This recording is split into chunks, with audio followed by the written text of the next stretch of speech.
Good afternoon. It's good to see you. We are pleased to have the President of Finland here with us today. We will start with a statement from the Secretary General, followed by the President, and then we'll have time for some of your questions. Okay, thank you all for being here. And President Stubb, dear Alex, welcome back to NATO headquarters. You were the first Allied leader to visit after I took office last year, and it's always great to see you. Finland is a valued ally.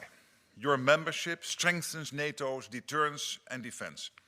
And Finland can count on your NATO allies to stand beside you. Finland has always recognized the importance of security, and you know what it takes to deliver it.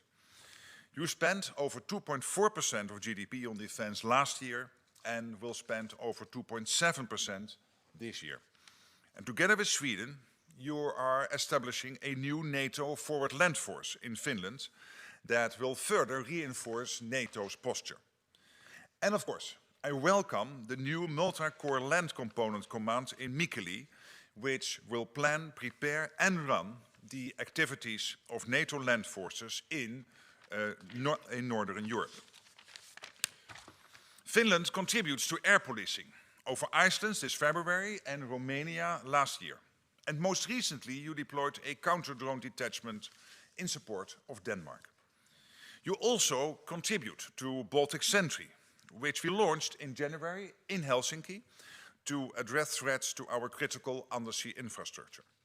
This effort has been remarkably effective, and it is a valuable complement to the work that Finland and other allies around the Baltic undertake in their national capacities. Finnish expertise in the High North is crucial. Last week, the Deputy Secretary General joined the first Arctic Space Forum in Helsinki to advance work on space-based capabilities and strengthen deterrence, resilience and situational awareness in the Arctic. Russia continues to wage a war of aggression against Ukraine. Ukraine continues to defend itself with courage. Allied support, Finland's support, is making a difference. Since the start of Russia's full-scale invasion, you have provided roughly 3.8 billion euros in support, including more than 2.8 billion in military aid, artillery, armored vehicles, air defense and ammunition. And this year, you launched a 3-year program to supply Ukraine with materiel from Finland's defense industry. Along with Baltic and other Nordic allies, you helped start a new initiative to train and equip a Ukrainian brigade.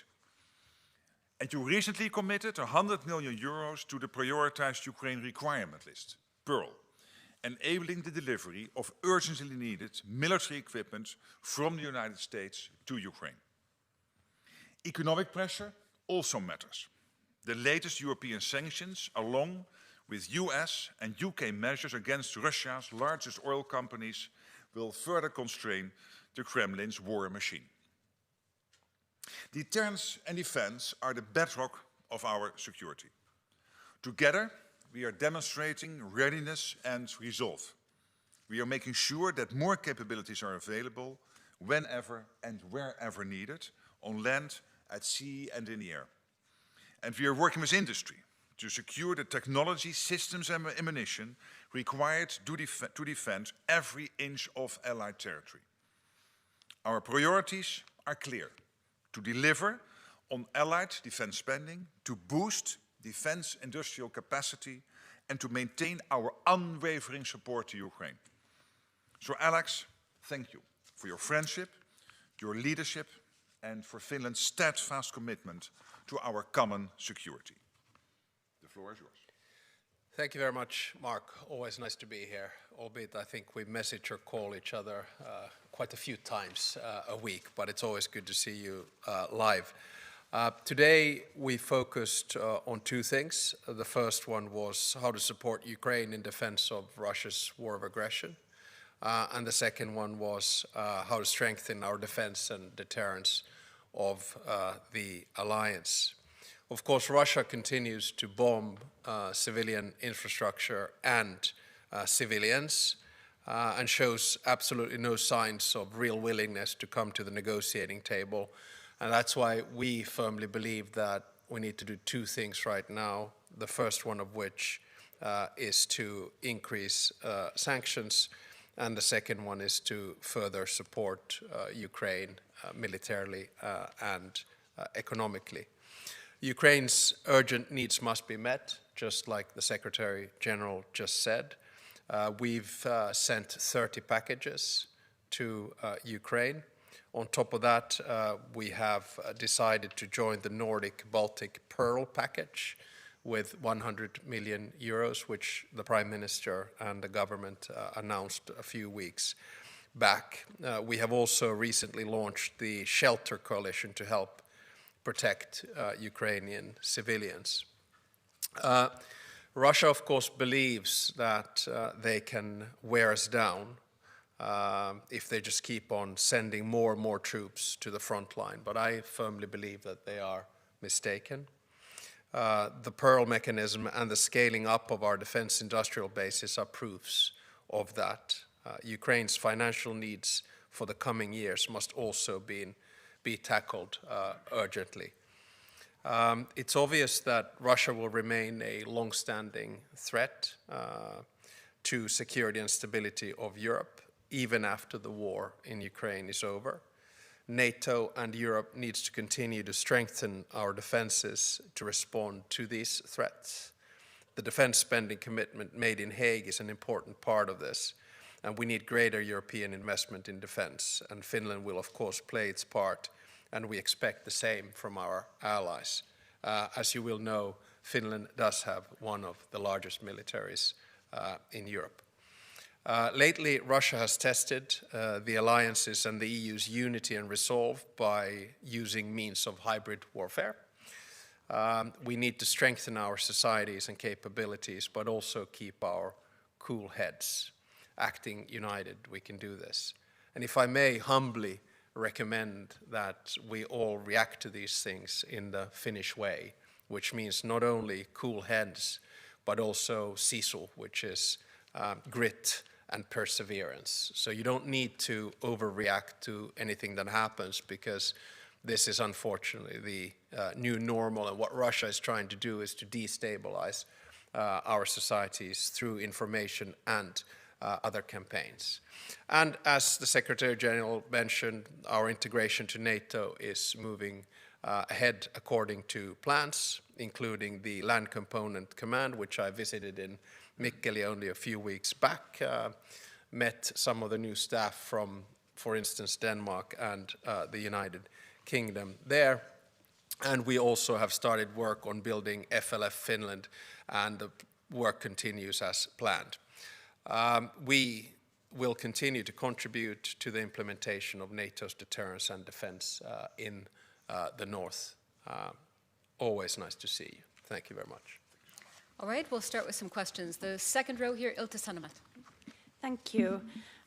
First, Mr. Secretary General, an explosion of some kind destroyed a railway track in Poland on Sunday. According to Poland, it was an act of sabotage. What is known about this, and was it sabotage? And secondly, our president, you said in the spring that we should mentally prepare for the fact that relations with Russia will be opened at some point. When could this become relevant, and has Russia given any signals regarding this?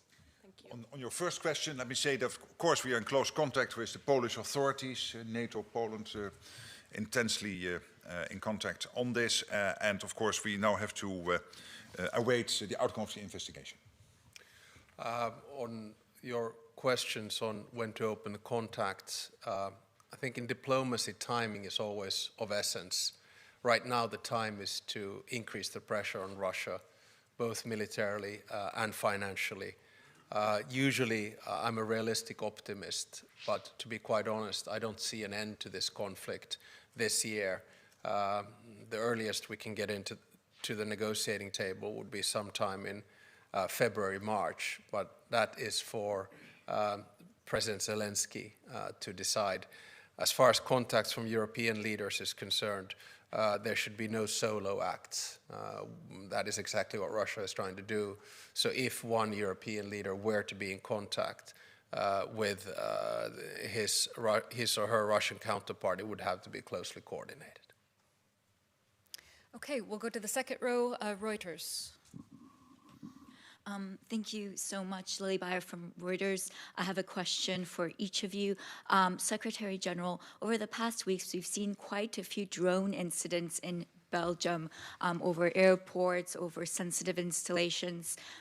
Is NATO providing any support to Belgium with these drone incidents? And what is your latest assessment in terms of attribution and risk of these particular incidents? And then, Mr. President, this morning, the Commission President, Ursula von der Leyen, sent a letter to leaders along with an options paper on financing Ukraine for the next 2 years. What is your message on these options? In particular, what is your message to the Belgian authorities since you're here in Brussels today? Thank you. On your first question, I was in contact with the Belgian defense minister, and I know that many allies have provided support to Belgium, very concrete support. So that's typically the role of NATO, to be in close contact with our allies to make sure that whatever help is needed will come to the country. And I have no news about attribution.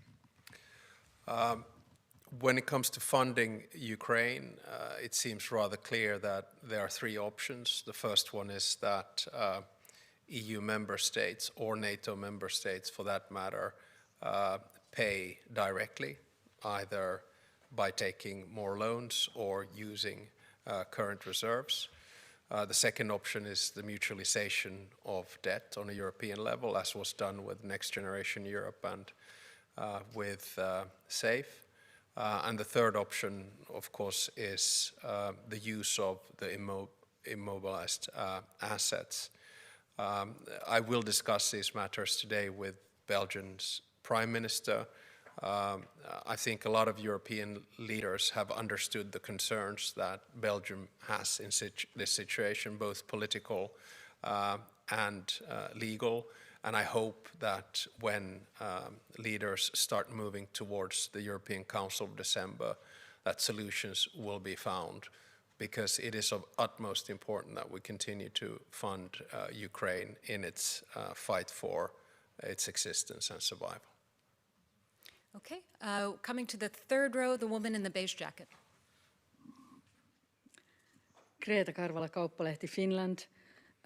What is the most important military action Finland should take when the United States reduces its presence in Europe? And this question is for both of you.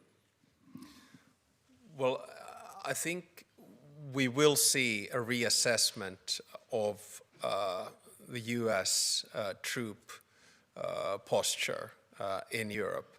At this stage, I'm not excessively concerned. We'll have to wait for both the national security strategy of the US and their national defense strategy.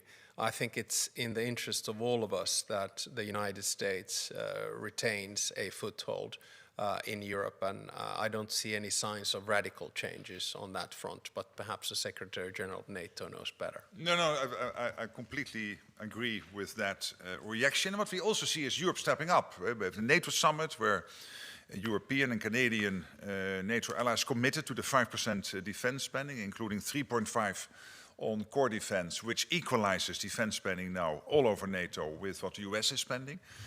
We see the Europeans and Canada stepping up when it comes to military aid to Ukraine, and we have seen Canada and European allies stepping up when it comes to the security guarantees in case a ceasefire / a peace deal would be done on Ukraine. So in all these issues and all these subjects, you see that basically allies are stepping up. At the same time, we have a strong US military presence in Europe, and on that I completely agree with the reaction of the President. Okay, time for just a couple more questions. Let's see, in the center here, second row. Thank you. Richard Husu, Finnish Broadcasting Company. Just a follow-up maybe on the frozen assets and maybe also to the Secretary General and then to the President as well. How confident are you that there could be a decision ahead of December in the upcoming few weeks, and how important would such a decision be as a signal for Ukraine ahead of a difficult winter? Thank you. Well, yeah, I mean, on the mobilized assets, obviously that's something for European allies, particularly those now part of the European Council, to discuss. I should not comment too much on that. For me, the absolute priority is to make sure that Ukraine has what it needs to stay in the fight and to be prepared as strong as possible whenever any peace talks will start on a ceasefire long term or a full peace deal. And for that, Ukraine needs financial support. For that, Ukraine needs, of course, military support. It's crucial that what America is providing, paid for by allies, will flow into Ukraine as it is currently. This is really crucial support, both lethal and non-lethal, to Ukraine. So on all these issues, that's what I'm concentrating on. And as the President just listed the various options the European Commission put forward, yeah, it can be paid for by allies, jointly paid, or through these mobilized assets. And then it's up to the European Union ultimately to decide on the best way forward. Yeah, same. I mean, neither one of us participate in the European Council meetings, and on our side, it's the Prime Minister and the government that has had a lead in this important matter, and the way in which I see it is they've taken only correct decisions, and I'm sure they'll continue to do that. Okay, that's all we have time for today. Thank you so much. Thank you. Thank you.